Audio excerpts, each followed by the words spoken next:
مریم نواز بری۔ مریم نواز کی 7 سال کی سزا کالعدم اور تمام تر کیسز ختم کر دیے گئے۔ ملکی سیاست میں ایک نیا موڑ آیا ہے اور اب تک کی سب سے بڑی خبر اسلام آباد ہائی کورٹ سے سامنے آ چکی ہے اور نون لیگ کے باقاعدہ باضابطہ جشن کا آغاز ہو چکا ہے۔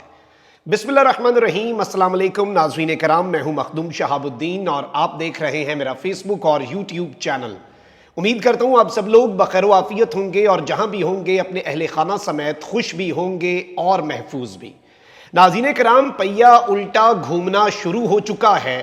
اسحاق ڈار کی واپسی اور اس کے بعد اب مریم نواز کا تمام تر کیسز سے بری ہونا، مریم نواز کی نیب کے کیسز میں ایون فیلڈ ریفرنس میں 7 سال کی جو سزا تھی جس میں وہ سزا یافتہ مجرمہ تھیں، وہ سزا اسلام آباد ہائی کورٹ نے ختم کر دی ہے۔ یہ سماعت بڑی امپورٹنٹ ہے، اس کا ملکی سیاست پر ایک بڑا گہرا اثر پڑنے جا رہا ہے اور مکمل طور پر اگر کہا جائے کہ ملکی سیاست کی کایا پلٹنے والی ہے تو یہ کہنا بھی غلط نہیں ہوگا۔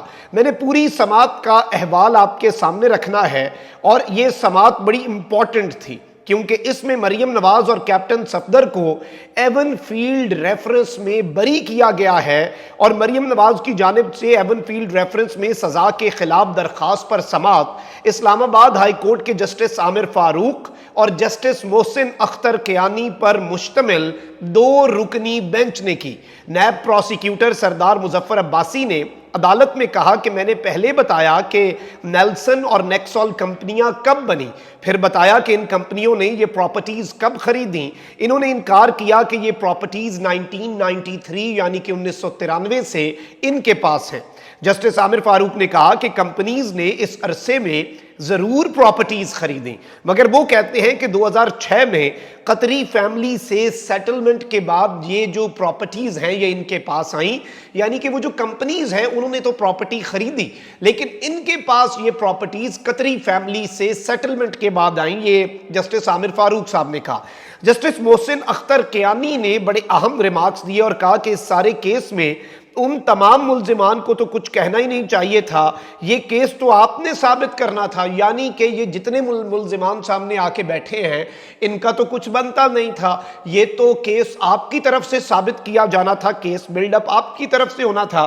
جسٹس عامر فاروق نے کہا کہ آپ کا کیس شاید ٹھیک ہو مگر آپ کو اس کو ثابت کرنے میں ناکامی کا سامنا رہا ہے، یعنی کہ جو پروسیکیوشن ہے وہ بہت ویک تھی، اور یہ بات جسٹس عامر فاروق نے کہی کہ آپ کا کیس ٹھیک ہو سکتا ہے، دیر از اے پاسبلٹی کہ آپ نے بڑا بہترین کیس بنایا ہو لیکن اسے پروو کرنے میں عدالت کے سامنے آپ ناکام رہے ہیں۔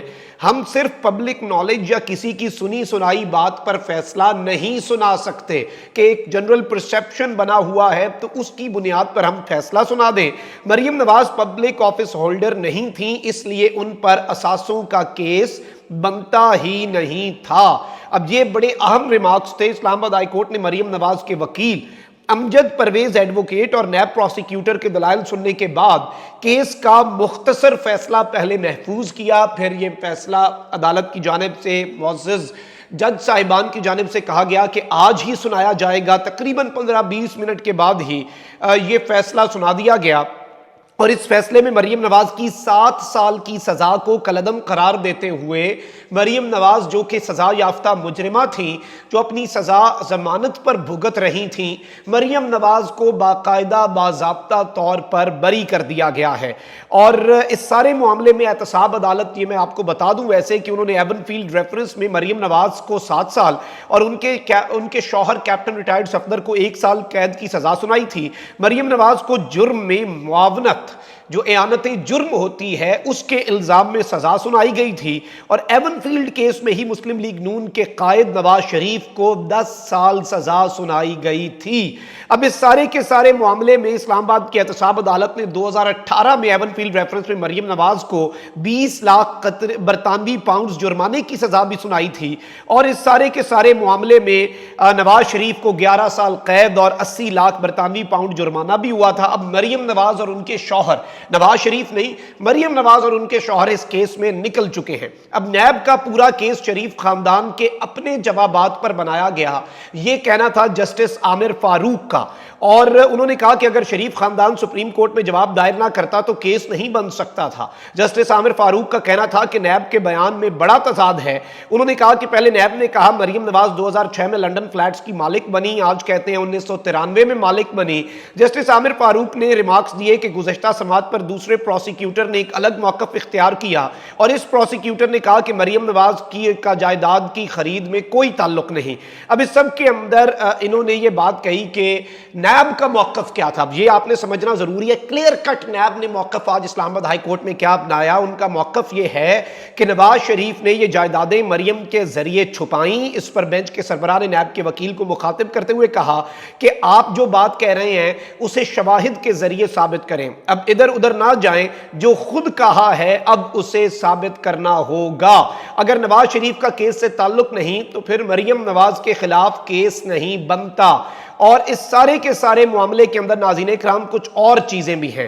مریم نواز کو اب باقاعدہ طور پر جرمانہ، تمام تر چیزیں اور ہر چیز سے بری کر دیا ہے، اور اس پورے کے پورے سینیریو میں اب پاکستان مسلم لیگ نواز کا جو جشن ہے وہ شروع ہو چکا ہے۔ جیسے ہی فیصلہ محفوظ ہوا تو ریمارکس کا بھی ایک ہوتا ہے، آپ کو پتہ چل جاتا ہے کہ اس وقت جوڈیشل مائنڈ کیا کہہ رہا ہے، اور نون لیگ نے خیر اسی پر جشن منانا شروع کر دیا۔ فیصلے سے پہلے ہی حنا پرویز بٹ صاحبہ انہوں نے کہا کہ آج مریم بی بی سرخرو ہونے کے بعد الیکشن لڑنے کے لیے بھی اہل ہو جائیں گی۔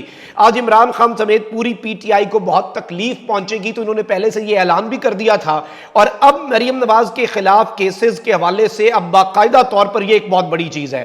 اور اس سارے معاملے میں ناظرین کرام اب بہت بڑی ڈیولپمنٹس ہیں جو سامنے آئیں گی، اور مریم نواز اب الیکشن کی اہل ہو چکی ہیں۔ ایسا لگ رہا ہے کہ الیکشنز کی طرف جانے سے پہلے لیول پلینگ فیلڈ کی طرف بھی ملک جائے گا، اور نواز شریف کی واپسی اسحاق ڈار کی طرز پر، اسحاق ڈار ٹیسٹ کیس تھا، اور اسحاق ڈار کی طرز پر اب نواز شریف کی واپسی کی راہ جو ہے وہ بھی بہت زیادہ ہموار ہو سکتی ہے، اسے بھی سیٹ کیا جا سکتا ہے۔ اور اس سارے کے سارے معاملے کے اندر کچھ اور چیزیں بھی ہیں جنہیں سمجھنا اس وقت بہت زیادہ ضروری ہے، اور اس سارے معاملے میں اب پاکستان تحریک انصاف کا رد عمل کیا ہوتا ہے، NAB supreme court of Pakistan کا رخ کرتا ہے یا نہیں۔ نیب نے بہت سے ریفرنسز، آرڈیننس جو انہوں نے نئے لائے، قانون میں ترامیم کی، احتساب عدالتوں نے کیسز واپس بھیجنا شروع کر دیے، تو یہ ساری کی ساری چیزیں اب دیکھنا یہ ہے کہ کتنا پہیہ الٹا چلتا ہے۔ البتہ پہیہ الٹا چلنے کا باقاعدہ باضابطہ آغاز ہو چکا ہے۔ Now let's see how things unfold، چیزیں کس طرف کو جاتی ہیں اور کیا رخ اختیار کرتی ہیں، یہ تو آنے والا وقت بتائے گا۔ اور پی ٹی آئی کا موقف، عمران خان صاحب کا سٹانس اس معاملے پر بڑا انٹرسٹنگ ہوگا، because he has placed his trust in اسلام آباد high court and all the courts of Pakistan. تو اب دیکھتے ہیں کہ پی ٹی آئی کا موقف کیا ہوتا ہے۔ اپنا بہت خیال رکھیں، اللہ نگہبان۔ پاکستان زندہ باد۔